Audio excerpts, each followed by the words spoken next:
आदमी के जहन में एक ही सवाल होता है कि हो सकता है कि एक मेरे माइक उठाने से अगर बिहार के सिस्टम में बदलाव आ जाए तो हम एक बार नहीं 100 बार माइक उठाने का प्रयास करेंगे और हर जन्म में हम पत्रकार नहीं यूट्यूबर बनने का प्रयास करेंगे कि कम से कम किसी के तलबे चाट के न तो पैसे कमाएंगे नहीं अपना फॉलोवर बढ़ाएंगे, अपने बलबूता क्षमता और करप्ट सिस्टम से लड़ करके फॉलोवर भी बढ़ेगा, पैसा भी कमाई होगा और लोगों के नजर में हमारा मान सम्मान। और इस बात का नहीं कि हम जेल चले जाएंगे, हमें तो खुशी इस बात का है कि जेल जाने के बाद भी अगर बिहार के सिस्टम में सुधार आता है तो मनीष कश्यप ने अगर गरीबों का आवाज उठा करके गलती कर दिया, सरकार के नजर में वो गुनाह है, तो वो गुनाह हम भी करना 100 बार स्वीकार करेंगे और मुझे भी जेल में डाल दीजिए आप। हमें डर इस बात का नहीं था, इस बात को कि सड़क पे चलते जिसका जिसका वीडियो फुटेज आएगा उन लोगों को जेल में डाला जाएगा। उस दिन का वीडियो देखिएगा, वीडियो में सबसे पहले हम, हमारे साथ कुछ और लोग भी दिखाई दे रहे होंगे आपको। सबसे पहले तो यहाँ पे जितने भी सारे लोग आए हैं सभी बड़ बुजुर्ग गार्जियन लोगों को मेरे तरफ से सादर प्रणाम है।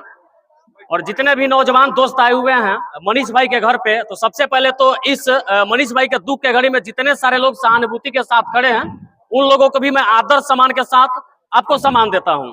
सबसे पहले बड़ी बात है कि जब से मनीष भाई जेल गए, हालांकि उनसे मिलना जुलना, उनसे बात करना तो बहुत पहले से हम लोगों को लगा था, चूंकि काम करने का जो फील्ड था एक ही था, भले ही काम करने का तरीका सभी लोगों का अलग अलग था। जब से मनीष भाई जेल गए उसके बाद से लगातार हम लोगों से भी ये सवाल पूछा जाता है कि तू वीडियो बना के मनीष कश्यप ला क्या कर देबो। बहुत सारा जगह से फोन भी आता है, बहुत सारे लोग हमसे ये सवाल करते हैं कि एक बात बताइए, मनीष कश्यप ने बिहार के लिए क्या किया है।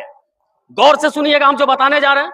लोग ये सवाल करते हैं कि मनीष कश्यप ने बिहार के लिए क्या किया है, तो उन तमाम लोगों के सवाल का मैं ये जवाब देना चाहता हूं कि मनीष कश्यप ने बिहार के लिए क्या किया वो मुझे नहीं पता, मनीष कश्यप को भी नहीं पता, उनके माता पिता को भी नहीं पता, लेकिन बिहार के एक एक बच्चा और नौजवान को, गरीब को और वह मजदूर वर्ग के लोगों को यह पता है कि मनीष कश्यप ने इतने दिन के पत्रकारिता में बिहार के लिए क्या किया है और बिहार के गरीबों को और नौजवानों को कितना ताकत दिया है। ये सोचने का बात है। सबको पता था कि सरकारी अधिकारी के पास, बीडीओ सीओ के पास, डीएम एसपी साहब के पास भी जाके सवाल पूछा जा सकता है, लेकिन पहले कोई सवाल पूछता था क्या? सवाल पूछता था पहले कोई? नहीं। दरवाजे पे जाइए तो 100 बार सोचना पड़ता था कि अगर पर्दा हटा के वीडियो साहब के चेंबर में जाएंगे तो वीडियो साहब कहता था क्या काम है, तो लोग चुपचाप डर के मारे पीछे घुसुक जाता था। लेकिन आज वो दौर है कि मनीष कश्यप का इतना प्रेरणा लोगों को मिला, युवाओं को मिला कि आज ब्लॉक में जाके देखिए वीडियो साहब के सामने आंखों में आके डाल करके बच्चे कहते हैं कि अपना इंदिरा आवास में घूस का पैसा क्यों लिया है, जवाब दीजिए इस बात का। ये सवाल पूछा जाता है। तो ये सवाल पूछने का तरीका कहां से पैदा हुआ भाई? किसी एक को तो शुरुआत करना पड़ा ना। भले मनीष भाई ने शुरुआत किया, आज जेल चले गए, इस बात का हमें थोड़ा भी तकलीफ नहीं है। बशर्ते तकलीफ तो इस बात का है कि एक एक करके एक ही व्यक्ति को इतने तरीके से, पूरी तरीके से दबाया गया, जिसे साफ तौर पे यह दर्शित होता है कि बिहार की निरंकुश सरकार ये चाहती है कि बिहार में कोई भी ऐसा माँ, ऐसा शेर बेटा पैदा नहीं करे जो इस सिस्टम के खिलाफ बोले, नेताओं की आंखों में आके डाल के सवाल पूछे, उस ठेकेदार से सवाल पूछे जो ठेकेदार मंत्रियों को परसेंटेज पे पैसा देकर के मुंह बंद करवाता है और गांव में धड़ाले से गलत काम करता है। ये चाहती है बिहार की सरकार। लेकिन एक बात तो फिक्स है, इससे पहले मोतिहारी में भी रैली हुआ था, वहां पे शायद आप लोगों में से बहुत सारे लोग गए भी होंगे। जितने सारे लोग गए होंगे देखे होंगे बिहार के अलग अलग कोना से, तो बात छोड़ दीजिए, दिल्ली, मुंबई, कलकत्ता, पंजाब, न जाने कहां सभी लोग उस रैली में एक एक दुखी आए। भाई आए तो सही, वो लोग भाड़ा लेके थोड़े आता, सब लोग अपने पैसे। सब ये भाई साहब हैं, वो आरा से आए हुए हैं। हमको देखते वो लोग कहने लगे, रोने लगे, हमको देखते थे। कभी बाहर का बात मैं बता रहा हूँ, जैसे मैं यहाँ पे इन किया, कह रहे थे कि भैया हम आपसे, निकेत रंजन से, रवि भट्ट से, इन लोगों से मिलने के लिए यहाँ पे आए हुए थे। हम आरा से आए हैं। जरा सोचिए कि आरा कितना दूर है, इतना गर्मी में लोग अपना काम छोड़ के घर में बैठा हुआ है, और ये भाई साहब को मनीष कश्यप से इतना प्यार है कि उनके जन समर्थन रैली की शुरुआत के लिए उनके घर पे आरा से चले आए। तो कहीं ना कहीं ये बहुत बड़ा चीज है। और सबसे बड़ी है, देखिए ये भाई साहब आरा से आए हैं। अब बताइए इनके लिए ताली होना चाहिए कि नहीं होना चाहिए? देखिए अब हम थोड़ा सा इस मुद्दा पे आ जाते हैं। आखिर ये जन समर्थन यात्रा जो निकाला जा रहा है, इससे क्या फायदा होगा, क्या नुकसान होगा? जब मोतिहारी में जन समर्थन यात्रा होना था, निकेत रंजन भाई ने जैसा ही इस बात का ऐलान किया था, उसके बाद ये पूरा चर्चा का विषय पूरे बिहार में बन गया था। उसके बाद बहुत सारे लोग ये बात कह रहे थे कि जे यात्रा में जाई ओकर फोटो खिंचाई, और जेकर फोटो खिंचाई वो मोतिहारी जेल में जरूर जाई। लोग कह रहा था इस बात को कि सड़क पे चलते जिसका जिसका वीडियो फुटेज आएगा उन लोगों को जेल में डाला जाएगा। उस दिन का वीडियो देखिएगा, वीडियो में सबसे पहले हम, हमारे साथ कुछ और लोग भी दिखाई दे रहे होंगे आपको। तो डर इस बात का नहीं कि हम जेल चले जाएंगे, हमें तो खुशी इस बात का है कि जेल जाने के बाद भी अगर बिहार के सिस्टम में सुधार आता है तो मनीष कश्यप ने अगर गरीबों का आवाज उठा करके गलती कर दिया, सरकार के नजर में वो गुनाह है, तो वो गुनाह हम भी करना 100 बार स्वीकार करेंगे और मुझे भी जेल में डाल दीजिए आप। हमें डर इस बात का नहीं है, हमें डर इस बात का नहीं कि हम जेल चले जाएंगे। जब सुबह में 7 बजे जगिए और कपड़ा धोकर, कपड़ा उपड़ा पहन करके जब घर से कभी बिना खाना खाए भी निकल जाइए, तो माँ की आंखों से आंसू निकल जाता। माँ कहती कि बेटा इतना तू काहे करता रह। ऐसा नहीं कि मेरा ही माँ कहते, जितने सारे लोग माइक लेके चलते हैं सबकी माँ कहती होगी। मनीष भाई की भी माँ कहती थी।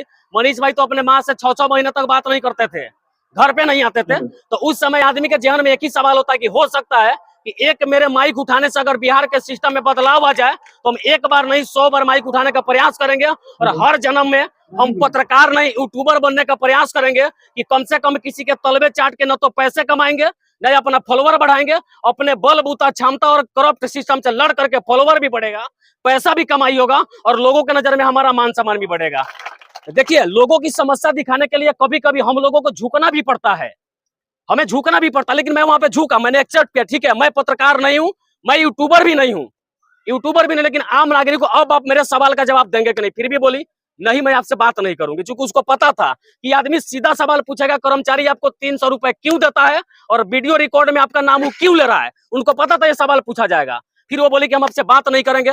मैंने कहा अगर बात कीजिएगा तो केवल ये सवाल पूछेंगे, नहीं कीजिएगा तो मनीष भाई की तरह आपके पर्दा के बाहर खड़ा होकर चिल्ला चिल्ला के कहेंगे कि अंदर जो औरत बैठी हुई है भ्रष्ट है, करप्ट है, लुटेरी है और ये लूटती है जनता को और 300 रुपए लेकर के पारिवारिक सूची बनाती है। और उसमें भी एक विकलांग व्यक्ति से बिना पैसा लिए 10 बार दौड़ाया और बिना पैसा का काम तक नहीं करने दिया। जब ऐसा चिल्ला करके मैंने कहा ना, तो मैडम बोली बैठ जाओ, कुर्सी देती बैठ जाओ, चाय पी लो, नाश्ता कर लो। हमने बोला कुछो का जरूरत नहीं है, आप मेरे सवाल का जवाब दीजिए। फिर बोली ले लीजिए, माइक निकाला, इंटरव्यू लिया, वीडियो बनाया, 7 मिनट का वीडियो बनाया। जाते समय मैडम कहने लगी आप थोड़ा सा एक बार नंबर दे दीजिए, हम आपसे मिल लेंगे मोतिहारी में। तो आप समझ गए होंगे मिलने का मतलब क्या होता है।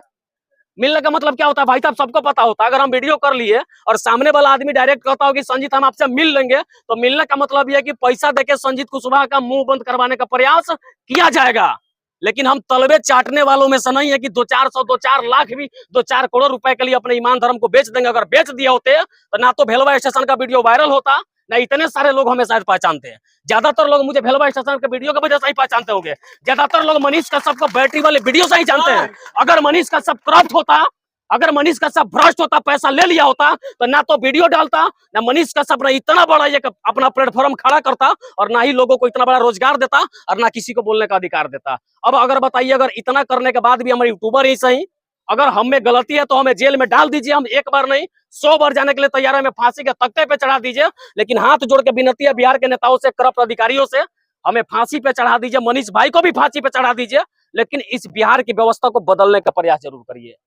बाकी ये चीजें हैं। और बाकी इस समर्थन यात्रा में जितने भी सारे लोग दूर दराज से आए, सभी लोगों को मेरे तरफ से आदर सम्मान दिया जाता है। उम्मीद है कि इसी तरह से जो है इस समर्थन यात्रा को जो है आगे बढ़ाने का प्रयास किया जाएगा और आगे बढ़ाने के साथ साथ अपनी पूरी ताकत झोंक दीजिए, चूंकि इस समय एकजुट होकर के लड़ने का, अगर अभी नहीं तो कभी नहीं।